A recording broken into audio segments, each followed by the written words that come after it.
Et c'est génial, on a un champion du monde, mes amis. On a un champion du monde. Et c'est le sujet d'aujourd'hui, la lecture rapide pour doper son cerveau d'entrepreneur. Il faut vraiment que ce soit ciblé pour les entrepreneurs qui veulent justement faire meilleur usage du support de la lecture, comment enseigner, comment apprendre ces techniques rapides, qu'il existe des outils, c'est ce qu'on va découvrir aussi. Je reçois Jérôme Waro, donc je te laisse te présenter, Jérôme, et on va introduire le sujet juste après. Ok, super. Merci beaucoup Thomas de m'avoir accueilli pour ce live. Donc, je m'appelle Jérôme Moirot. J'ai cofondé plusieurs sociétés comme lesintelligences.com et passiondapprendre.com. Donc, je travaille sur tout ce qui touche à l'apprentissage, au cerveau et aux soft skills. Donc, toutes les compétences comportementales que l'on cultive au quotidien, comme la motivation, la créativité, la capacité à s'organiser. Bref, des compétences indispensables pour les entrepreneurs. Et j'ai pu publier 2 ouvrages aux éditions Duno, justement. Donc, il y a eu le Réflexe Soft Skills en 2014 et Soft Skills en 2018. Et en termes d'actualité, j'ai récemment remporté l'une des épreuves du championnat du monde de mind mapping, donc qui a eu lieu en décembre en Chine. Donc voilà, et c'est pour ça qu'on parle de ce sujet aujourd'hui, parce que pour moi, c'est une belle expérience d'entraîner mon cerveau à être plus performant pour relever ce défi, mais surtout pour que ça me soit bénéfique dans mon quotidien entrepreneur. Donc déjà, moi je serais tenté de te poser la question, mais pourquoi lire? Pourquoi? On a tout ce qu'il C'est une faut. bonne question. C'est vrai que lire, demande plus d'efforts déjà que d'écouter ou de regarder la télé. Et surtout, ça demande aussi plus de motivation et de concentration. Parce que quand on est en train de regarder une vidéo, comme là tout de suite, en fait, c'est beaucoup plus captivant pour le cerveau. Il y a du son, il y a de l'image, ça bouge, il y a des lumières, etc. Alors qu'un livre, c'est hyper plat dans l'absolu. Hein. Voilà, je prends un livre là, ça bouge pas, c'est plat, il faut interpréter, transformer des mots en images, donc ça demande beaucoup plus d'efforts intellectuels. Donc c'est vrai, dans l'absolu, c'est moins motivant, moins encourageant, moins attrayant de lire que d'écouter un podcast ou que de regarder une vidéo.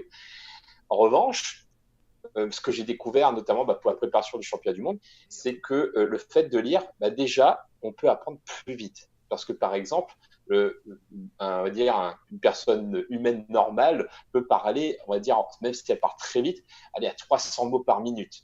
Donc, si tu écoutes une vidéo et que tu parles même entre 300 ou même 200 mots par minute, tu es limité à ça en termes de contenu et d'apprentissage. Alors que quand tu pratiques de la lecture rapide, à un certain niveau, tu peux aller à des vitesses, par exemple, ce livre-là, je peux lire à 1000 mots par minute, par exemple. Donc, du coup, ça permet d'absorber beaucoup plus d'informations beaucoup plus rapidement. Donc déjà, je pense il y a cette raison-là, en tout cas pour moi. La deuxième raison, c'est que ça rend le cerveau beaucoup plus actif. Ça n'active pas les mêmes zones cérébrales quand on est en lecture que quand on est en train de regarder une vidéo. Quand on regarde une vidéo, eh bien, on va avoir quelques zones dans le cerveau qui vont être stimulées, mais sans plus. Alors que quand on est en train de lire, on va dire qu'il y a tout le cerveau qui est actif parce que non seulement on doit capter de l'information, traduire l'information, donc un mot, on le traduit en concept, qu'on traduit ensuite dans notre imaginaire, dans une situation, donc on stimule l'imagination, qu'on doit ensuite mémoriser. Donc le process est beaucoup plus complexe et donc beaucoup plus stimulant pour le cerveau. Donc c'est pour ça que lire, quelque part, c'est aussi entraîner son cerveau. Et en plus, si on le fait avec des techniques de lecture rapide, alors on l'entraîne d'autant plus puissamment.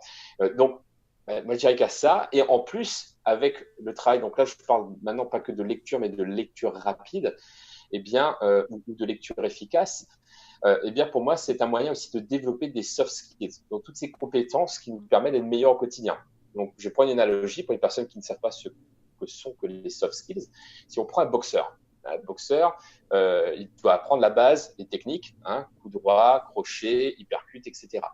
En revanche, ce qui fait un bon boxeur, c'est pas ça. Ce qui fait un bon boxeur, c'est son endurance, sa force de volonté, sa motivation, sa capacité à s'entraîner tous les jours, donc son autodiscipline, etc. Tout ça, pour moi, ce sont des soft skills. Et donc, pour la lecture rapide, on travaille ces soft skills aussi. Parce que pour moi, pratiquer la lecture rapide, déjà, c'est tous les jours pour que ce soit efficace. C'est pas une fois par mois. Sinon, ça ne sert à rien. Donc déjà, rien que le fait de s'entraîner tous les jours, ça développe l'autodiscipline. Ensuite, on doit avoir un niveau de concentration optimal pour pouvoir lire efficacement. Parce que sinon, on va penser à autre chose, on va être distrait et du coup, ça ne sera pas efficace. Donc, on travaille notre concentration, on travaille notre autodiscipline, on travaille notre endurance, parce que lire un livre comme ça en une traite, en 2 heures, ça épuise, hein, en fait. Donc, du coup, c'est aussi une forme d'endurance qui est hyper important pour un entrepreneur qui veut être persévérant. Voilà pour moi une réponse longue à cette question. Pourquoi lire? Je dirais pour justement apprendre plus rapidement, finalement, avec la lecture rapide, pour muscler son cerveau et développer ses soft skills. Waouh, merci pour cette réponse, effectivement. Et puis, le teasing est énorme. Attends, tu nous montres un bouquin très épais, tu nous dis, voilà, ouais, ça c'est bon, en 2 heures, c'est lu et tout. On a un champion du monde, je vous le rappelle ici, qui va nous donner quelques-unes de ses pépites et techniques pour t'aider, toi, entrepreneur, à être plus efficace. J'aime bien le mot efficace, au sens, c'est pas simplement de se dire, je me suis entraîné et j'arrive à lire vite. Waouh, c'est la classe. Bah non, ça n'a aucune classe. Si tu lis vite un texte et t'en retiens rien, je veux dire, Ouais. ça n'a aucune classe de lire vite. Donc, pourquoi le concept de lecture rapide et que tu ponctues avec lecture efficace, tu as bien raison de le rappeler. On va vous donner quelques techniques ici. Petit instant promo, avant que j'oublie, parce que pourquoi j'ai invité Jérôme aujourd'hui et pourquoi je suis là en live face à vous, c'est pour vous rappeler qu'il y a 2 événements qui approchent. L'un avec lequel je me retrouvais avec Jérôme à l'événement de Johan Yangting, ça s'appelle Game Entrepreneur. Et Game Entrepreneur, en fait, Game Entrepreneur Live, c'est un événement en présentiel sur Paris le 7, 8 et 9 juin. C'est bon, j'ai bon dans les dates. Yes, c'est ça, à Paris. On sera à Paris, Jérôme et moi. On a chacun notre sujet de prédilection. Moi, je vais vous aider à faire bon usage de la vidéo. Je vais donner un max de valeur pendant cet événement. On est présent les 3 jours. Ça veut dire qu'on est là aussi pour répondre à vos questions en off. Jérôme, de quoi tu vas parler à l'événement Game Entrepreneur de Johan Yangting? Alors justement, moi, je vais vraiment partir sur ses compétences, sauf ce qui est ses compétences comportementales. Comment s'améliorer dans notre autodiscipline, notre concentration. Parce que pour moi, ce sont des compétences qui vont parler à tous les entrepreneurs, et pas que eux d'ailleurs. Et j'en profiterai pour raconter un peu mon histoire de comment je me suis préparé pour le championnat du monde et en quoi ce sont ces compétences-là qui m'ont permis d'avoir cette médaille et pas la technique comparée par exemple à d'autres qui d'un point de vue technique étaient plus compétents que moi, et moi j'étais compétent en soft skills parce que pour moi la notion de compétence c'est pas uniquement technique, c'est global. Donc je parlerai de tout ça. Je vous rappellerai un lien vers l'événement de Johan Game Entrepreneur le 7, 8 et 9 juin sur Paris. Et j'en profite également, avant de fermer cette parenthèse promo, il y a également mon sommet de la vidéo qui, lui, pour le coup, vous aide à développer votre liste de contacts, liste de prospects et gagner plus de ventes grâce à la vidéo. Et pour ça, j'ai réuni un beau parterre d'experts. Je vous mets également un lien vers cet événement, le sommet de la vidéo. C'est un sommet virtuel en ligne qui va débuter le 6 mai. Ça approche encore plus vite. Waouh, la grosse panique. Parlons maintenant de lecture rapide et de lecture efficace. Donc installez-vous mes amis, on est parti sur 3 ou 4 techniques maximum pour gagner pour vous en rapidité et surtout en efficacité par rapport à la consommation d'un livre. Est-ce que vous allez pouvoir en tirer comme pépite pour que ça rentre et ça s'imprègne dans votre cerveau et que ça vous rende plus efficace? Vas-y Jérôme, c'est à toi, première technique. Alors, déjà, le mot-clé, c'est efficacité. Pour moi, l'efficacité, c'est quoi? C'est avancer sur son objectif. Et du coup, c'est fortement relié à un autre mot-clé qui est utilité. Donc pour moi, un livre, quand je le lis maintenant, je ne vais pas chercher à tout retenir. Je ne vais pas chercher à apprendre le livre par cœur. Ça n'a aucun intérêt pour moi. Surtout quand on est entrepreneur, notre ressource la plus rare, c'est quoi? C'est le temps. Donc du coup, justement, l'idée de lire vite et efficacement, c'est de gagner du temps. Donc déjà, je fixe un objectif avant d'ouvrir un livre. C'est je veux uniquement retirer des choses utiles pour moi par rapport à mon objectif. Ou quand je lis le livre, je prends aussi des notes. Et quand je prends des notes, je note des actions concrètes que je vais réaliser. Donc tout de suite, je me crée une to-do list en fait. Je ne retiens pas des principes ou des concepts, je retiens des actions à réaliser et ensuite je les mets directement dans mon Google Calendar. Donc ça, c'est déjà le premier principe, c'est un livre, tout ce qui n'est pas utile et que je ne vais pas utiliser, du coup, est inutile. Donc, c'est superflu. Et d'ailleurs, moi, je n'hésite pas à relire un livre plusieurs fois. je préfère, par exemple, lire ce livre-là en 2 heures une première fois, avoir quelques astuces et le relire plus tard, peut-être un peu plus rapidement parce que du coup, j'ai déjà fait un premier passage, que me dire, OK, je vais lire pendant 5 heures et que je vais retirer toutes les informations possibles et du coup, saturer mon cerveau d'informations. Donc, voilà le premier principe. Utilité, to-do list et passer à l'action. Donc, pour ça, Google Calendar, c'est que je programme des moments pour vraiment mettre en pratique les techniques. Ensuite, une fois que j'ai mis ce principe-là en place, je vais utiliser ce qu'on appelle en lecture rapide un guide visuel. C'est-à-dire que je vais suivre le texte avec mon doigt. Donc, on peut utiliser un doigt, un stylo, etc. On fait comme au CP, en fait, mais qu'on nous a empêché de faire. Pourquoi ? Parce que, en fait, l'œil, il s'ennuie très rapidement. Si je te dis, par exemple, de fixer un point et de ne pas bouger les yeux, à un moment donné, et tu fais ça pendant une demi-heure, à un moment donné, tu pèteras un câble. Je suis en train d'essayer là. Je suis en train d'essayer. J'imagine. Et en fait, l'œil aime le mouvement. C'est pour ça que l'œil aime la vidéo. Je vois que tu essayes, tu vas bientôt bugger. Et en fait, le fait d'avoir un guide visuel va enlever ce côté ennuyeux de la lecture pour guider l'œil et donner du mouvement. Et en plus, ça va fluidifier la lecture, donc c'est ce qui permet d'aller plus vite. Et quand on donne des formations de lecture rapide, donc avec Nicolas Lisiac qui m'a formé à ça, en fait, qui a aussi, donc lui, la médaille de bronze en championnat du monde de lecture rapide. Donc, lui, justement, il nous a formé à comment augmenter sa vitesse à partir du guide visuel. Et donc, voilà. Donc, le deuxième principe, c'est guider ses yeux avec un guide visuel, comme par exemple avec son doigt ou avec un stylo. Ça fluidifie la lecture, ça fait gagner du temps et c'est beaucoup moins ennuyeux pour le cerveau. D'accord. J'avais entendu parler de... alors, déjà, pour répondre à la question de James, imaginons un livre aussi épais que la Bible, par exemple. Un livre comme celui que tu as dans les mains. Tu nous as dit que tu pouvais le lire en 2 heures, le livre que tu as là, que tu nous as montré tout à l'heure à C'est l'écran. pas la Bible, hein. Non, En non, fait, c'est en termes de en, en, contenu. mais en fait, oui, c'est-à-dire que c'est pas un livre si énorme que ça. Il y a quoi? Il y a moins de 300 pages dans ce livre-là. Et par exemple, pour le championnat du monde, c'était un livre de 350 pages. Donc du coup, et je l'avais lu en 1 heure parce que c'était en contexte d'une compétition. Donc là, j'étais vraiment en mode à fond. Donc là, en fait, ce qu'il faut se dire dans la lecture rapide, c'est que je ne vais pas lire tous les livres à la même vitesse. Déjà, si je lis en anglais, je lis un peu moins vite que quand c'est en français. Si c'est un livre, si c'est un livre de fiction, un roman, je suis moins performant que pour un livre de non-fiction, un livre de management ou de leadership, parce que ça, c'est ma zone de confort. Donc, je vais beaucoup plus vite dans mes livres de zone de confort que dans des livres de zone d'inconfort, comme par exemple des livres de philosophie, des livres d'économie, de politique, de géopolitique. Là, forcément, je vais les lire moins vite. Si je veux comprendre. Après, bien entendu, je peux m'amuser à le lire en 1 heure, rien comprendre, et ça n'aurait aucun intérêt. Donc, en fait, il y a cette dimension-là aussi à retenir, c'est que et du coup, ça, je vais découler sur mon troisième conseil, c'est que en fait, on ne lit pas tous les livres et on ne lit pas tout le temps à la même vitesse. C'est une compétence que l'on développe, c'est-à-dire qu'on a la possibilité d'accélérer ou de ralentir son rythme, mais après, on doit s'adapter par rapport à nos zones de confort et nos zones d'inconfort. Donc, comme dans tout principe de coaching ou d'entrepreneuriat, l'objectif sera d'étendre cette zone de confort en explorant l'inconfort. Et moi, personnellement, c'est ce que j'ai fait pour préparer le championnat du monde, sachant que moi, je lisais exclusivement que des livres de non-fiction, parce que en tant qu'auteur de management et de leadership, je lisais ça pour alimenter mes écrits. Et je pense que je vais faire un pont sur en quoi la lecture rapide m'aide beaucoup pour écrire. Et du coup, je m'étais spécialisé là-dedans. Mais comme pour le championnat, que ce soit le championnat de France qu'on organise le 4 octobre à la Villette, je compte utiliser aussi, c'est un livre de fiction, un roman.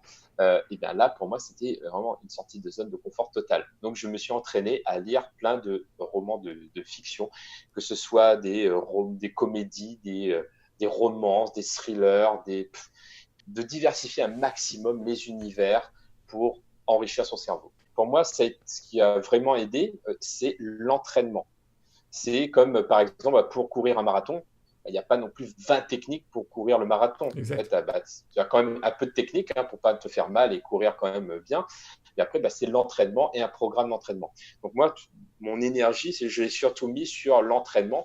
Donc c'est tous les jours, entre 10 minutes à 40 minutes de lecture par jour, par exemple.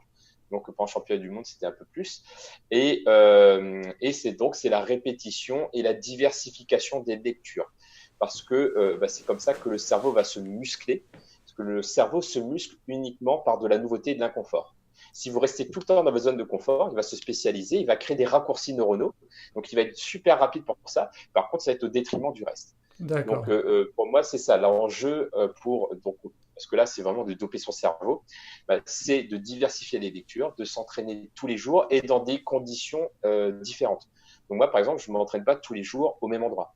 Je m'entraîne des fois chez moi, des fois dans un café, des fois dans un parc, dans les lieux publics, dans le train, pour aussi m'entraîner à la concentration et me dire, OK, même s'il y a du bruit ambiant, j'arrive à me concentrer sur l'important.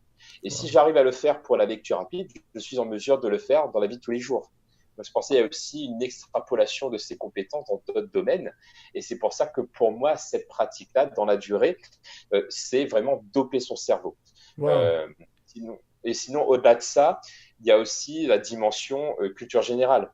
Parce que même si le savoir maintenant, il est accessible dans un téléphone, sur Google, et qu'on pourrait dire, on n'a pas besoin d'apprendre parce que Google sait, de toute façon, il suffit de demander à Google. En fait, si on veut être innovant, il faut pouvoir être créatif, mais créatif avec quand même une base de connaissances. Et effectivement, c'est très bien de le préciser que cette compétence de lecture rapide qu'on peut acquérir dans cet effort de concentration, cet exercice que l'on va se proposer, va fortement nous aider dans d'autres domaines. Ça, c'est génial. Bon, maintenant, une fois que tu as lu comme ça intégralement de manière assez rapide, tu disais donc que tu en retenais des points essentiels sous la forme de to-do list et que ces to-do list, tu les organisais dans ton agenda de type Google Calendar. C'est cela? Ouais. Cool. Et alors, on va attaquer dans un instant une partie qui est... Mais attendez les gars, vous parlez de lecture depuis tout à l'heure, faut acheter des livres, faut faire ça avec son petit doigt. Mais attendez, maintenant il existe des applications qui vous mettez vos baladeurs, il vous résume un bouquin en 15 minutes, vous l'avez dans les oreilles, pas besoin, même en dormant, plus besoin de lumière, et j'entends tout, même en voiture, je peux écouter un livre, et comme ça je gagne en intelligence. Alors, on va en parler de ce point-là dans un instant. Dites-nous en commentaire quelles sont les applications que vous connaissez qui vous offrent ce genre de service. En disant, mais c'est génial, j'ai même plus besoin de lire, on me le dit dans mes oreilles. J'en ai quelques-unes en tête, on va y revenir. Donc, on a vu, on regarde la structure du livre. On parcourt, toi dans ta technique, tu lis rapidement l'intégralité du livre. Tu en ressors des éléments indispensables à mettre en place, et ces éléments de type action à réaliser, tu les organises dans ton calendrier. Est-ce qu'on a fait le tour ou est-ce qu'il y a d'autres petites choses que tu souhaitais préciser ou mentionner pour parfaire cette technique? Je dirais pour cette partie-là, c'est vraiment quand on est entrepreneur, il y a deux choses. C'est de garder son objectif en tête pour que la lecture que l'on fait soit utile, donc on va avoir ce code plus, mais en même temps de ne pas négliger le côté créativité, culture générale et ne pas être hyper spécialisé. Donc moi, par exemple, ça m'a fait défaut parce que ça nous met des œillères et ça nous met dans un paradigme où on va voir qu'avec notre vision certaines choses. Donc ça nous empêche d'être innovant, ça nous empêche d'être créatif, etc. Donc c'est pour ça que moi je dirais que c'est aussi d'explorer d'autres univers. Donc moi, par exemple, je ne fais pas que de la lecture liée à l'entrepreneuriat. Je m'intéresse aussi au cerveau. Je m'intéresse aussi au développement personnel. Je m'intéresse à l'art aussi de manière générale. Et pour ça me permet également d'avoir justement ce panel d'idées potentielles qui sont là dans le subconscient et qui fait que paf, du coup j'ai des idées qui viennent dans certaines situations et que j'arrive à faire des connexions, ce qui est la créativité. Donc ouais, moi je dirais qu'il y a vraiment ces deux aspects-là à mettre à considérer par rapport à la lecture. Ça, c'est très puissant et merci beaucoup pour nous le rappeler. Donc, à la fois, quand on maîtrise cette technique technique de lecture rapide, ça peut développer cet effort de concentration, une compétence qui peut s'appliquer même dans d'autres domaines, et une compétence de développer sa créativité parce qu'on a la curiosité de ne pas rester sur un domaine niché, figé dans son domaine d'expertise, Merci pour tout cela. Et pour attaquer cette deuxième partie, et ce sera la dernière partie, c'est sur la discussion sur les solutions, parce que là, on s'imagine face à un bouquin en papier. J'ai cité dans un instant, et elles ont été citées en commentaire. Moi, je pensais à Cooper, effectivement, qui a été cité par Vanessa et James. Je l'utilise, mais en fait, je l'utilise malheureusement en mode passif, parce qu'en fait, je fais autre chose. Et là, je pense qu'il y a un truc qui est pas bon, et toi, tu vas nous le dire, Jérôme. Et tu vas même nous citer peut-être d'autres solutions qui sont peut-être, selon toi, adaptées, complémentaires. Tu vas nous en dire plus dans un instant. Mais effectivement, ouais, j'écoutais du Cooper lorsque je tombe ma pelouse, lorsque je fais de la peinture. J'écoute du Cooper quand je suis en voiture. Ou quand je suis dans le bain, je vais me lancer un petit Cooper. Je vais prendre mon bain. Remarque, on est peut-être un peu plus concentré dans son bain, mais vous voyez l'idée. Je pense que je fais mauvais usage de ces applications et ça me rend un faux service. Donc, dis-nous ce que tu en penses. Il y a certainement d'autres solutions auxquelles je n'ai pas pensé, parce que je n'ai cité que celle-ci, mais je sais que tu en as une, toi aussi, Jérôme, de ton côté. Oui, en fait, je pense que ça dépend de tes objectifs. Si ton objectif, c'est de muscler ton cerveau, clairement, le faire de manière passive comme ça, ce ne sera pas le moyen le plus efficace. En revanche, si c'est un objectif de divertissement, pourquoi pas en fait, comme pour écouter des podcasts, etc. Donc, pour moi, ça dépend de ton objectif. Après, c'est sûr que, comme on le disait tout à l'heure, le fait d'écouter passivement un contenu qui est aussi très très synthétique et pas forcément orienté action, eh bien, c'est pas peut-être la meilleure manière d'apprendre si c'est l'objectif, c'est j'ai envie de progresser en tant qu'entrepreneur. Moi, ce que je dirais par rapport à ça. Et après, moi, par exemple, j'écoute des podcasts. Voilà, j'ai aussi testé Cooper à une époque, mais en lecture, pas en écoute. J'ai écouté des podcasts et j'écoute encore des podcasts en fait dans la voiture, etc. Mais vraiment en me disant tiens, ça fait un fond sonore et je vais capter comme ça des petites pépites. Et du coup, ce qui peut être intéressant en fait dans ces cas-là, c'est de se donner comme objectif, ok, je vais quand même essayer de retenir 2 ou 3 points. Comme ça, après que j'ai fini de tourner ma pelouse ou de conduire ma voiture, je vais les noter quelque part par la suite. Comme ça, on ne se focalise pas sur le contenu, mais pareil, on se fixe un petit objectif de mémorisation, d'apprentissage. Donc là, ça peut fonctionner.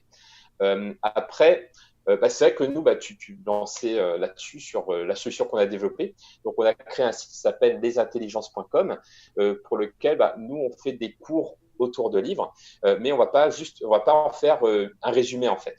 Nous, ce qu'on va faire, c'est qu'on va prendre un livre, on va le lire, on va le tester, on va identifier les actions les plus puissantes et on va en faire une to-do list en fait de toutes les actions à mettre en place. Et on transforme ça presque en tuto. Donc, c'est une vraie mise en expérience. On dit, voilà, dans ce livre-là, j'ai testé cette technique-là, voilà comment j'ai fait, voilà ce que ça m'a apporté, etc. Et donc, il y a ces cours-là que l'on fait sur l'entrepreneuriat, le développement personnel et le cerveau. Mais on fait aussi de plus en plus maintenant des interviews d'auteurs directement. Donc, par exemple, je serais ravi de t'interviewer en tant qu'auteur bientôt pour que tu puisses faire donner en fait une expérience augmentée de ton livre pour que justement tu puisses partager tes propres astuces, etc. Comme ça, les personnes qui nous suivent peuvent apprendre directement à la source. Donc, voilà, nous, ce qu'on propose. Donc, il y a à la fois de la vidéo, il y a aussi du podcast, il y a aussi du mind mapping et enfin des feuilles A4 à télécharger avec une vraie to-do list à mettre en place. Waouh! Et ça s'appelle donc lesintelligences.com. Donc, Ça. intelligence au pluriel, lesintelligences.com. Et c'est un modèle en abonnement, j'imagine. Voilà, on peut tester gratuitement pendant 4 jours et vous avez accès à tout, en fait. Parce que de toute façon, toutes les semaines, on rajoute de nouvelles choses. Et ensuite, oui, c'est un format abonnement. Et en fait, pour la petite anecdote, c'est les intelligences, le fait d'en avoir fait des cours, moi, de mon côté, ça m'a beaucoup aidé pour la préparation au championnat du monde, en fait. Parce que ça m'a aussi forcé à lire, à avoir cet esprit de synthèse. Et c'était un bon entraînement pour moi. Donc, je suis à la fois consommateur de les intelligences, mais aussi contributeur. Wow. Et vous savez quoi? Inscrivez-vous sur lesintelligences.com et au prochain championnat, vous le pulvérisez, notre ami Jérôme. Hein, parce que monsieur, c'est le champion du monde. Déjà, je veux voir la tête de la coupe, déjà. Hein. Montre-nous ta coupe. Hein. Je n'ai pas la coupe. Et la médaille, elle est dans l'autre chambre. Oui, voilà, oui. Tiens, je sais plus où je l'ai mis. Oui, non, mais t'inquiète pas. Non, mais, je veux dire, des mythos, j'en croise tous les jours. Donc, excuse-moi, mais bon, hein, tant que j'ai pas vu la coupe, pour l'instant. Donc, en tout cas, sur lesintelligences.com, effectivement, on va pouvoir récupérer toutes ces documentations, voir ce qu'il en ressort et s'entraîner à son tour pour se dire, mais bon sang, c'est génial ce truc. J'ai envie de faire pareil, j'ai envie de lire des livres et pouvoir en ressortir des to-do list aussi bien construites et aussi bien ficelées. C'est vachement bien. Enfin, moi, j'ai hâte en tout cas de tester le service. Quand tu m'en as parlé il y a 2 jours quand on préparait ce live, j'ai pas eu l'occasion, toi, j'ai été voir, mais j'ai pas eu l'occasion de m'inscrire. Mais j'ai hâte de faire le test en tout cas. Et ouais, non, ça c'est cool. Donc, Et il y a un truc lesintelligences.com. hyper intéressant que tu dis, en fait, que je trouve génial, c'est que tout de suite, toi, tu as eu le réflexe de dire, OK, je vais voir comment il fait. Et tu es toujours tout de suite dans la modélisation quelque part. Et ça, je trouve, c'est un super réflexe d'entrepreneur. Et Merci. par exemple, c'est vrai qu'il y a plein de formations en marketing et tout ça, mais finalement, en fait, c'est ça aussi l'intelligence. C'est aussi Bah de se oui. dire, OK, je vais réfléchir par moi-même. Ben oui, je sais, c'est pour ça que je le dis, hein. Et en fait, d'avoir ce réflexe de dire, OK, je vais voir, j'imagine comment cette personne fait et je vais tester pour voir moi si j'arrive à faire pareil. Et ça, c'est le meilleur processus d'apprentissage qu'on puisse avoir. En tout cas, merci d'avoir été avec nous, merci de nous avoir suivis. Vous avez reçu plein d'éléments qui vous font comprendre l'intérêt d'acquérir cette compétence de renouer, de refamiliariser avec la lecture, de savoir s'instruire, savoir aussi s'émerveiller, se développer. Vous allez voir, il y a plein de choses à faire. Et je vais me précipiter, moi, sur le site lesintelligences.com pour aller voir tout de suite mon offre d'essai et pourquoi pas rester client fidèle. Et pour vous qui nous regardez encore là aujourd'hui, vous savez qu'il y a aussi 2 autres adresses, 2 autres événements qui arrivent là très vite. Il y a le sommet virtuel de la vidéo, c'est mon événement qui va t'aider à faire meilleur usage de la vidéo pour trouver plus de visibilité, plus de prospects et plus de ventes. Et ça, c'est un sommet qui commence le 6 mai. On peut déjà s'inscrire, je mettrai un lien au-dessus. Et il y a également l'événement de Johan auquel Jérôme et moi nous sommes conviés pour t'apporter un max de valeur en présentiel dans une salle parisienne, une belle salle à Paris, le 7, 8 et 9 juin, l'événement Game Entrepreneur Live. Merci Jérôme d'avoir été avec nous, merci de nous avoir suivis. Merci à tout le monde, merci à toi Thomas.